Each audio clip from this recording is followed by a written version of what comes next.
Hi everyone. So I am Tristan Gullop, a program coordinator at the Family Life Commission, here to introduce to you a new series we'd like to call Multiply, Forming Catholic Missionary Disciples. Within these conversations, we discuss formation, evangelization, and mission. It is very much real life witness, real life conversations. And we hope that it not only brings some joy to you hearing this witness, hearing these conversations, but it also inspires you to become true missionary disciples. So there's a lot of talk about missionary disciples. His Grace has been talking a lot about building missionary disciples. So today we're going to place some emphasis on building today's church and families of missionary disciples. Okay? So there's this quote. In the Joy of the Gospel, Pope Francis affirms that all the baptized are called to be missionary disciples and agents of evangelization, and that we have to stop thinking of evangelization as something to be carried out by professionals, with the rest of the faithful as passive recipients. Now, what are our thoughts on that? Well, I think it's a very deep and important quote from Pope Francis with regards to, he says, all the baptized are called to be missionary disciples, and evangelization isn't just left for the professionals. So it for me, it kind of says that even you as a brother, you as a sister, you as a mother, you as a father, you have a responsibility to those around you to ensure that they are formed in a particular way, that they receive Christ's love in a particular way. And I think back to an example with Father Michael Woodruff in Maracas St. Joseph, and he was saying that he's looking around and he's noticing that the baptism rates are dropping. And he says, we have a lot of Catholic grandmothers, a lot of Catholic parents, but where are the children? And a lot of the children aren't being baptized in the church. So he had a church-wide call, a community-wide call to the grandmothers, to the parents. This is your responsibility as baptized Catholics. You don't have to be a professional. Come with your children, come with your grandchildren, get them baptized, and let's form them. Let's welcome them into the church. And I think that's very much reflective of what Pope Francis is saying here. Thank you there, Tristan. Anybody else want to share on that? I think a lot of times we think in church that it's up to the priests and the nuns and those, as well, you can say it here, professional Catholics. The professionals in our faith, that they are the ones to be leading us and being missionaries by themselves. But looking at it to missionary disciples, Jesus was on a mission and he needed disciples.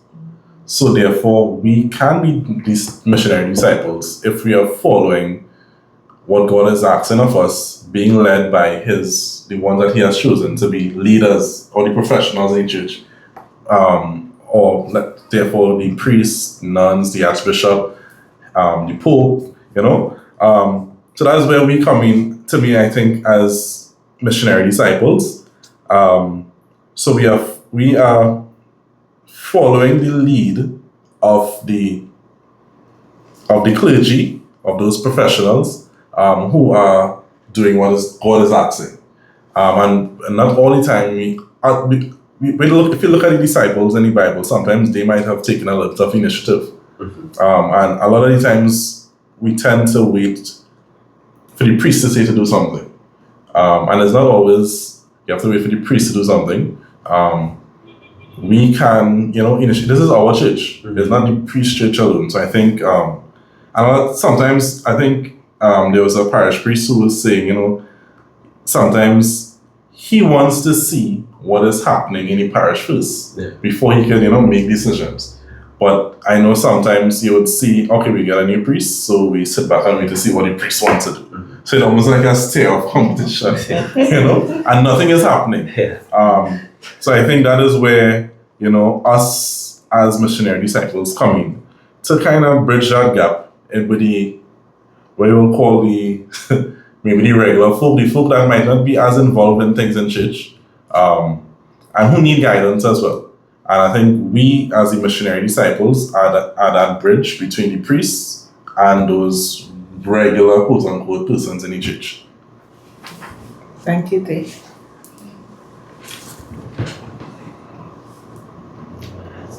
But for me, with Pope Francis affirming that all the baptized are called to be missionary disciples or following Christ and doing what he asks of us, I think in my own family, how am I a missionary disciple there, as a parent, as a wife?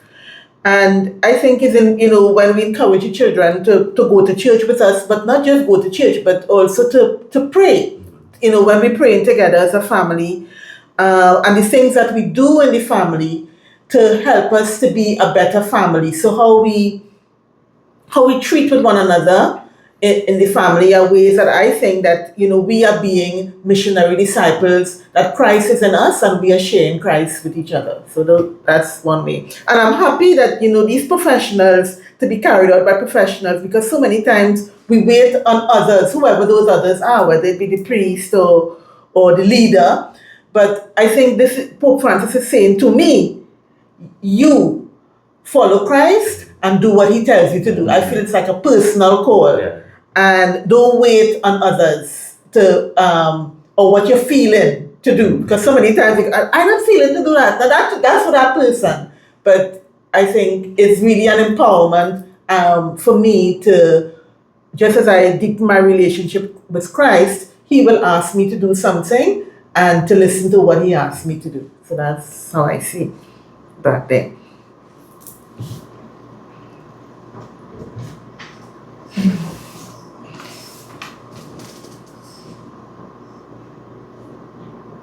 Pauline, you want to add anything? No, okay. So the next line goes on and it says, each one of us has enormous missionary potential through our sharing of what Jesus has done for us.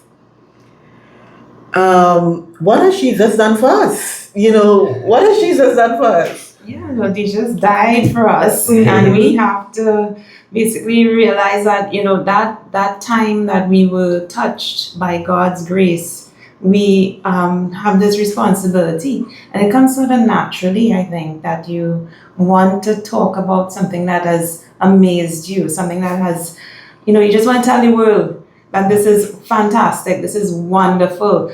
Come with me, come and and experience God's grace. So I think it's basically what Pope Francis in the first part was saying is what God himself, as Tristan was saying, God himself has missioned us and go forth and speak the good news, And so once we are touched by God's love, it becomes something just natural. It's just something that you want to share. Yes, thank you. So what has Jesus done for us? I guess I pose back the question, what hasn't he done for us? I look back on my life in the last few years, and I think about a conversation I had with one of my friends in 2023. We were at the gym. I said, boy, I think I want to get married in 2025, I said, that looking like the time, He said, boy, you're a madman. You'll be 25 years old. I said, but I think we've been together long enough, and I think it's time to tidy up. Fast forward 2024, August, I'm on my way home. I'm in a car with one of my friends from school, and she's like, Tristan, how you going? How life and things? I said, girl, life hard. Life real hard. I don't have any motivation right now. Like I feeling real depleted. I drained. I tired. I say I need to wake up and do it for my son. August 2025, my son was born. So it just came like I was able to get married in 2025.